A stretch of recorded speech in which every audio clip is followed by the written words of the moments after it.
Selamlar arkadaşlar, hepiniz hoş geldiniz. Şu an saat 8:30, yani bir yarım saat sonra benim meetinglerim başlıyor. Bugün sizlere bir iş günümü göstermek istedim. Evden çalışıyorum bugün. Normalde ben haftada 2 gün ofise gidiyorum. Ama bugün evden çalıştığım için size evde çalıştığım bir günü göstereceğim. Ama sonrasında da arkadaşlarımla buluşacağım. Onlar da benim gibi evden çalışıyor. Birlikte evden çalışacağımız değil ama ortak bir alanlar var. Bazı şehirlerde remote çalışan insanlara özel. Hani onların oraya gidip kahvesini içebileceği, arkadaşlarıyla böyle hafif sohbet yapabileceği ama aynı zamanda çalışmaya devam edebileceği tarzında böyle co-space tarzı yerler var. Orlando'da çok fazla yok maalesef. Normalde biz Austin'e gittiğimizde çok güzel yerler vardı, çok fazla yerler vardı. Çünkü orada çok fazla hani tek alanında çalışan insanlar oluyordu. Orlando burası turistik yer arkadaşlar. Yani buraya gelen insanlar ya Disney'e geliyor ya Universal'a geliyor. O yüzden burada hani tek alanında çok fazla bir gelişme olmuyor maalesef. Ya da olmuyor demeyeyim ama biraz daha az oluyor diğer yerlere göre. Orlando'da yani sürekli gelişiyor zaten kendisi de. Ama burası tamamen turizm sektörü arkadaşlar. O yüzden yani benim yaptığım işe çok uyumlu bir yer değil ama şu an işimiz burada olduğu için zaten ofiste ben git gel yapıyorum. Ofisim biraz uzak, 45 dakikalık uzaklıkta hatta. Her neyse onu konuşuruz. Çok fazla zamanım yok. Dediğim gibi bir yarım saat kadar zamanım var. Ben bir tık daha erken kalktım tabii. Her zamanki gibi 6 tane yumurtayı haşladık arkadaşlar. Her şey değişir ama haşlanmış yumurta değişmez. Unutmayalım, 6 tane yumurta haşlama burada.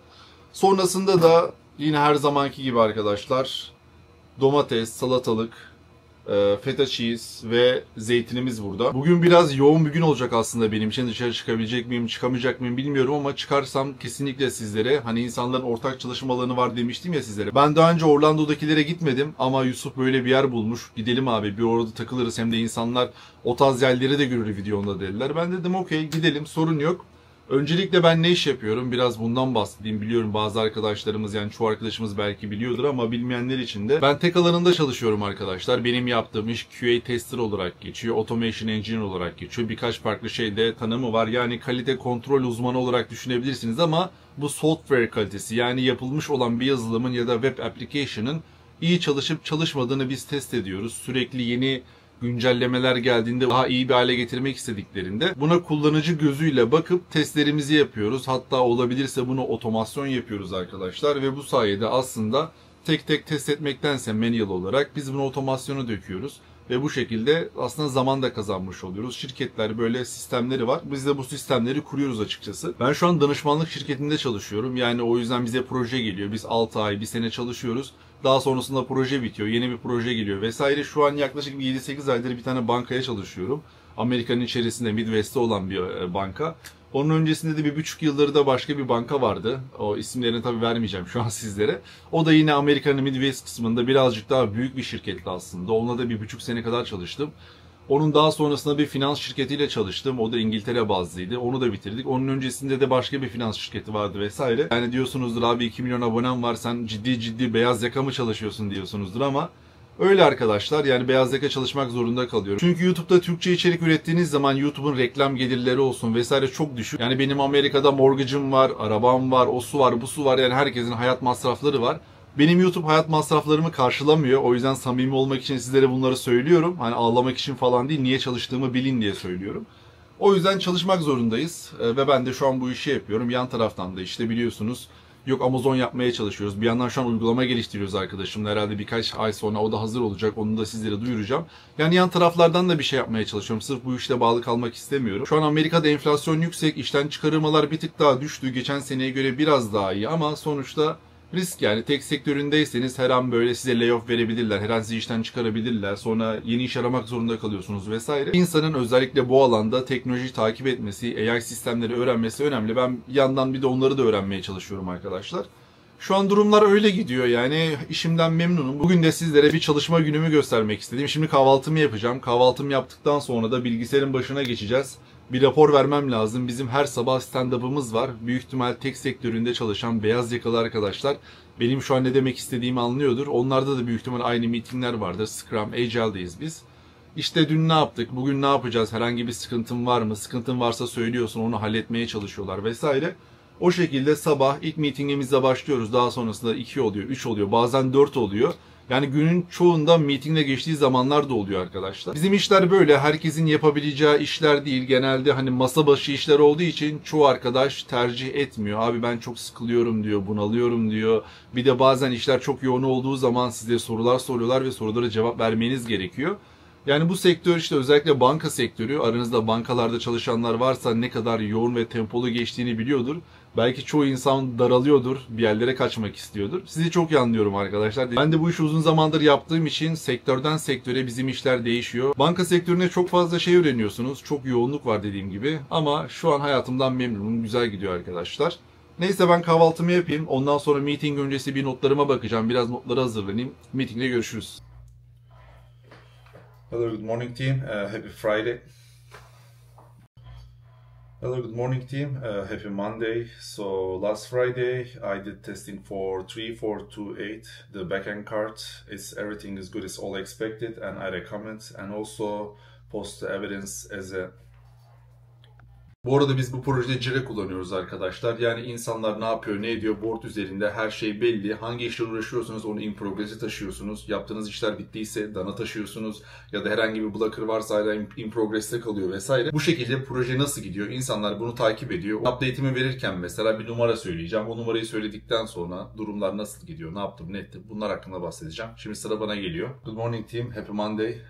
So last Friday I worked on my automation card, which is 2358. So I work on the availability page and everything is good. I push my code to Bitbucket. I'm waiting on my approval for my PR. And other than that, today I will be picking up the backend card 5678 and I will be working on it. No blockers. Thank you.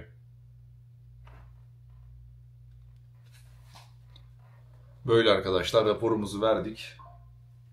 Herhangi bir soru da gelmedi. Şu an stand-up devam ediyor. Ben şimdi işime odaklanayım. Bu şekilde her sabah meetinglerim oluyor. Ben ne yaptım, ne edeceğim, blocker var mı yok mu falan rapor veriyoruz. Daha sonrasında herhalde bizim QA takımının olduğu başka bir meeting oluyor. Daha sonrasında sprint planning olabiliyor, backlog refinement olabiliyor ya da retro meetingleri olabiliyor. Genelde bakıyorum ben o gün nasıl bir yoğunluğum var. Çok yoğun değilse işlerimi erkenden halletmeye çalışıyorum. Çok fazla dışarı çıkmıyorum. Öğlen molamda bazen dışarıya çıkıyorum. Sadece yürüyorum. Bakalım zamanımız olursa öğlen molamda da böyle bir dışarı çıkacağım. 15-20 dakika yürüyeceğim. Biraz kafayı dağıtacağım. Daha sonrasında dediğim gibi görüşebiliyorsak da Yusuf'la belki de Turan'la görüşeceğiz. Sizlere onu da göstereceğim. Şimdi kameraya bakınca fark ettim. Benim YouTube 1 milyon abone ve 100 bin plaketim burada görüyorsunuzdur. Normalde biz meeting yaptığımız zaman videolu görüşme yapmıyoruz arkadaşlar. Sadece ses açıyoruz yani.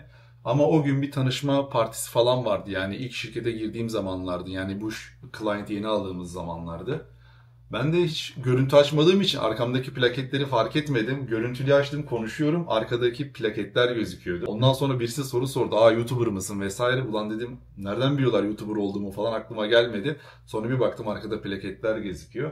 Yani çok fazla böyle şeylerin bilinmesini istemiyorum arkadaşlar. Hani YouTube yapıyor musun, yapmıyor musun? Bu tarz şeylerin çok duyulmasını da istemiyorum. O yüzden normalde görüntülü konuşma açtığım zaman her zaman plaketleri arkama alıyorum. Şu şekilde bir görüntü açıyorum ama o zaman yakalanmıştık. Sorun olmadı gerçi. Yani birkaç kişi soru sordu. Aa, ben de YouTube'a başlamak istiyorum. Hangi kamera alayım vesaire. Ama onun dışında çok bir şey olmadı. Ama dediğim gibi yani ben çalıştığım insanların YouTube yapıp yapmadığını bilmesini çok istemiyorum. O yüzden çok özelime girmiyorum. Hani her şeyi yüzeysel geçiyorum. Nasılsın? İyiyim. Hani hafta sonu nasıl geçti diyorlar. Güzeldi. İşte beach'e gittim, dışarı çıktım. O kadar falan. Çok fazla detay vermemeye çalışıyorum.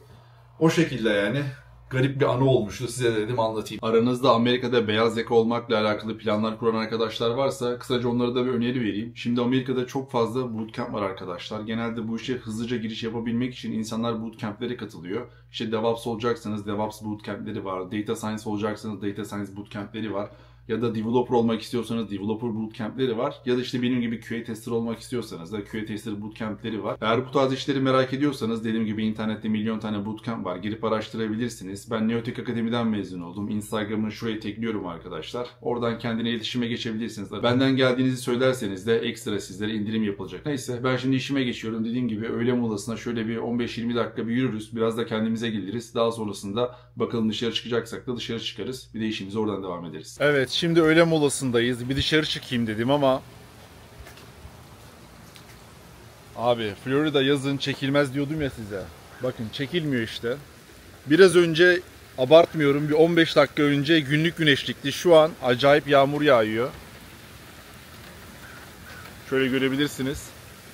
O yüzden bugün yürüyüş yalan oldu. Normalde ben yürüyordum arkadaşlar. Kafa dağıtıyordum. Bazen bizim işler çok stresli olabiliyor. Stresli olduğu zaman da bu şekilde yürüdüğünüzde biraz açılıyorsunuz. Daha iyi düşünebiliyorsunuz. Ama tabii şu an ıslanarak daha iyi düşünemiyorsunuz. Su gibi oldu. Neyse arkadaşlar, bugün yürüyemeyeceğiz ama normalde ben evimin ilerisinde göl var. Gölün etrafında yürüyorum. Çok güzel kafa dağıtıyoruz. O yüzden de yürümek bence çok sağlıklı oluyor. Biliyorum çoğu arkadaş yürüyecek yeri olmuyor. Hani şehirde yaşayan insanlar için zor olabiliyor ama benim bulunduğum yer buna uygun arkadaşlar. Böyle bu şekilde mahallede yürüyorum. Burası zaten San Andreas'ı andırıyor. Ben ne zaman burada fotoğraf video atsam herkes diyor abi San Andreas'taki hayatı yaşıyorsun. Yalnız var ya, su gibi oldum.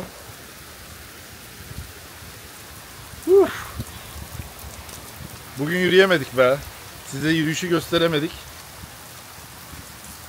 Bak size kediyi göstereyim bari. Madem yürüyüşü gösteremedik. Duman Bey burada. Yağmura yakalandık. Yürüyemedik. Neyse şimdi eve geldim arkadaşlar. Hemen öğlen yemeğimizi yapalım. Öğlen yemeğimi Airfryer kullanarak yapacağım. Bugün menüde ne var? Hemen şöyle bir bakalım. Şöyle tavuk göğüsleri var arkadaşlar. Bu tavuk göğüslerini ben dondurmuştum. Bunlardan alacağım, keseceğim. Her bir parçası aşağı yukarı 450-500 gram kadar tavuk göğsü. Yanında da benim rice cooker'ım var. Size onu da göstereyim. Bu arada tavuğu alır almaz Duman Bey hiç rahat durmuyor. Hemen yanıma geldi. Dombili, baksana şu göbeğe ya. Şu göbeğe bak ya. Evde işte kedilerle oyalanıyorum arkadaşlar. Yemeğimi yapıyorum, işimi yapıyorum. Genelde zamanım o şekilde geçiyor. Bu arada bu buzdolabı ilginç bir buzdolabı. Sizlere daha önce göstermiştim. Buzdolabının içerisinde YouTube var, Spotify var, şarkı falan çalabiliyorsunuz. Yani 2025 yılında gerçekten buzdolabı teknolojisi bile bayağı bir gelişmiş arkadaşlar. Size şimdi rice cooker'ımı göstereyim. Yani tavuk göğsünün yanında ben genelde rice yiyorum. Rice diyorum arkadaşlar. Rice pirinç demek. Yani ben pirinç kelimesini uzun zamandır kullanmadığım için ağzıma böyle rice diye yapışmış. Bazen böyle İngilizce kelimeler kullanıyorum. Bu Türkçe kelimeleri kullanmak istemediğimden değil. Uzun yıllardır buralarda yaşayınca arkadaşlar artık herkesten kimse pirinç demiyor. Rice diye duyuyorsunuz. Belli bir zaman sonra zaten siz de rice demeye başlıyorsunuz. Bazen bu şekilde eleştiriler de alabiliyorum. Burada herkes öyle konuşuyor arkadaşlar. Amerika'dayız. Amerikan kültüründe yetişiyoruz, çalışıyoruz. Beyaz yakalı olarak Amerikan şirketinde çalışıyorum.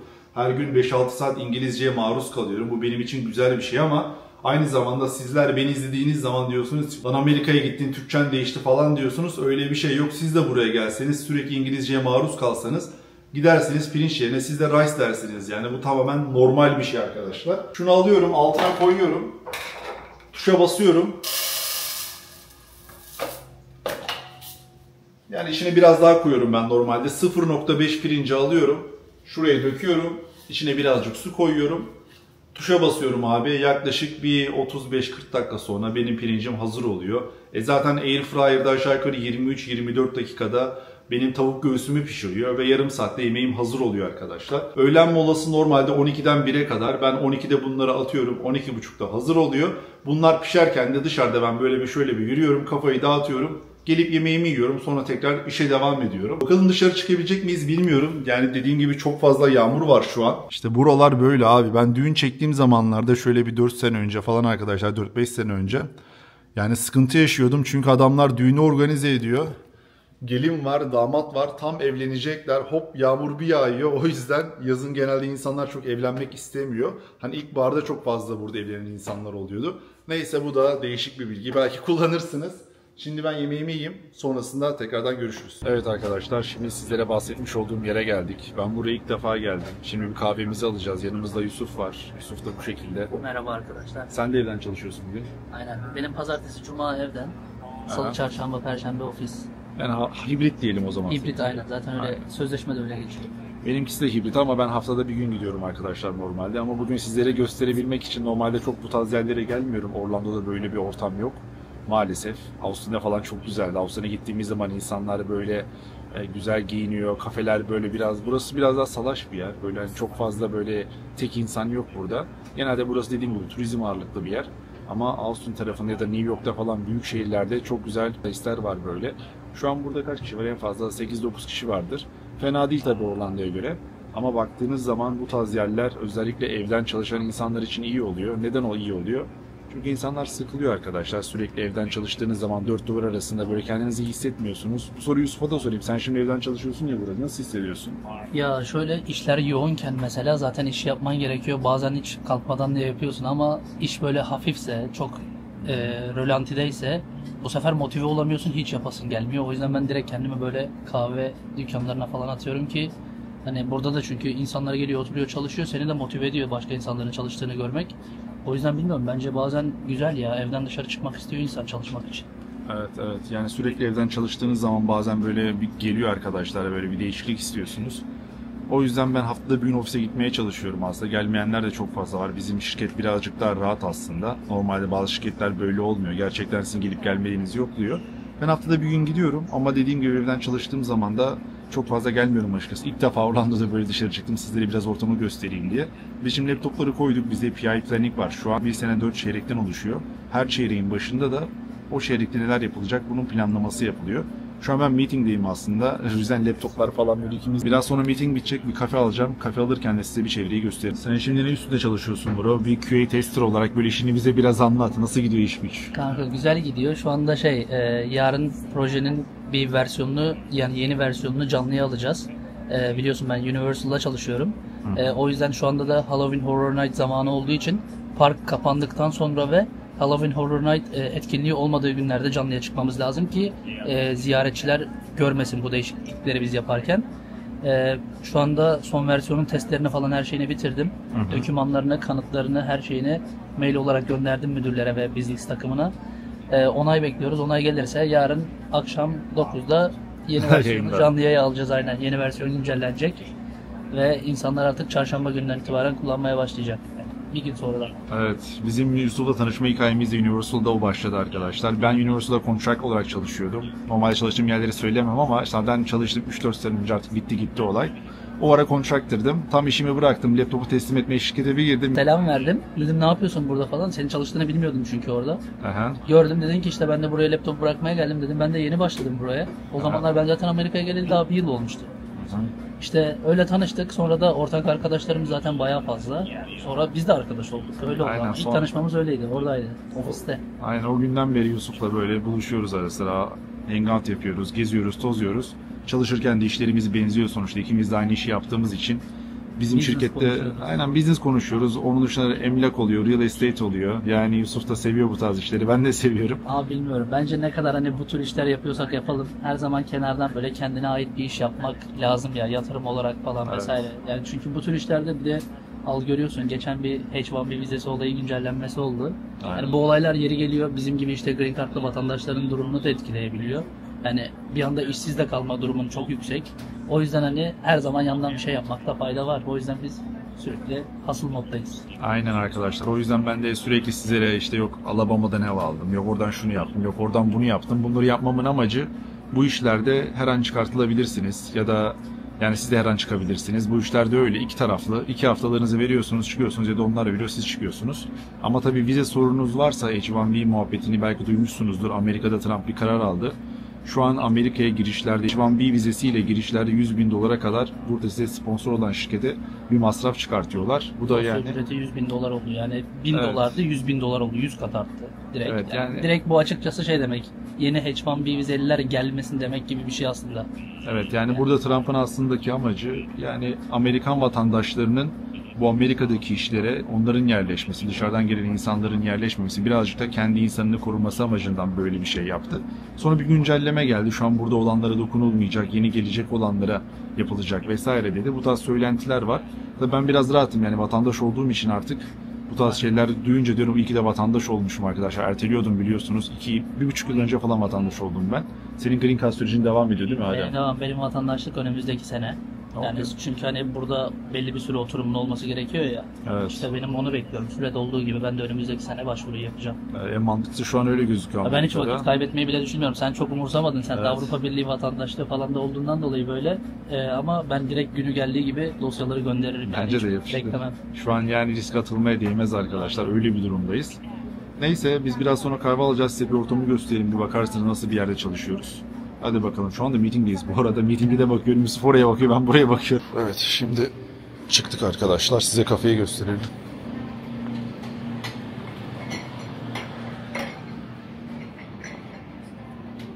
Burada nargile de satıyorlar bu arada. Nargile de var. Bu şekilde kurabiyeler de var.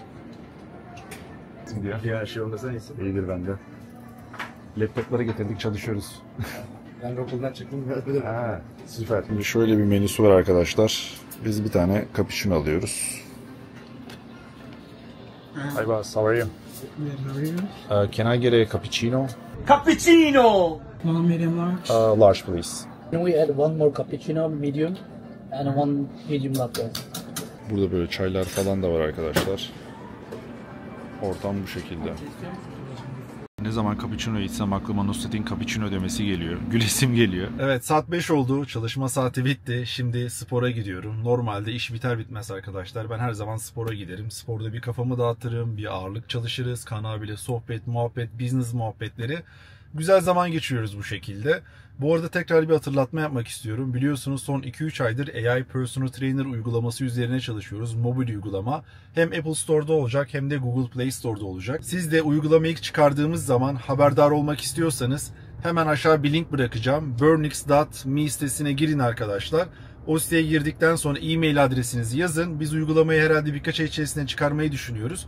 Çıkardığımız zaman da size e-mail gelecek. Ve o e-mail linkine tıklayarak kayıt olabileceksiniz. Bu uygulama sizlerin personal trainer'ı olacak. Sizlere antrenman programı yapacak. Sizlere beslenme programı yapacak. Ve bunların takibini uygulama üzerinden yapabileceksiniz. Hatta yanınızda Apple Watch falan varsa Apple Watch'u da bağladığınız zaman oradaki dataları da kullanacağız. Komple sağlığınız için, antrenmanınız için, beslenmeniz için ne gerekiyorsa uygulamada her şey olacak arkadaşlar. O yüzden biraz zaman harcıyoruz, özen gösteriyoruz.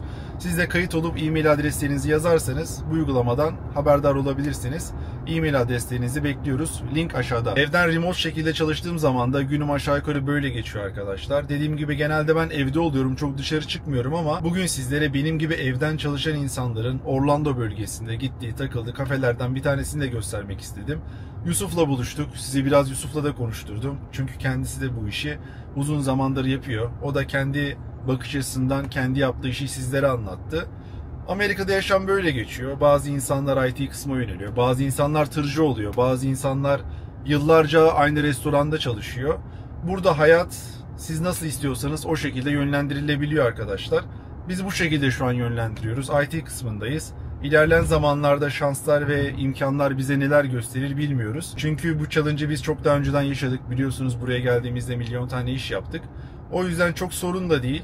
Ama sizlere buradaki dünyayı da göstermek istedim. Yani hayat sadece tek bir ülkeden ibaret değil arkadaşlar. Gözünüzü her zaman geniş açıdan açın. Dünya çok büyük. Dünyada insanların yaptığı çok şeyler var. İnsanların ilgilendiği, keyif aldığı, beraber zaman geçirirken insanların mutlu olduğu çok fazla şey var. Bu videonun altına özellikle Türkiye'de beyaz yaka olarak çalışan insanlar çalışma şartlarından memnun mu? Maaşlardan memnun mu? Hayat kalitesi nasıl? Bunları yorum kısmına yazsın. Tek tek bakmaya çalışacağım. Bizim Amerika'da günler böyle geçiyor arkadaşlar. Çok da lafı uzatmanın anlamı yok. Kendinize iyi bakın. Hoşça kalın. İlerleyen videolarda tekrardan görüşmek üzere. Bay bay.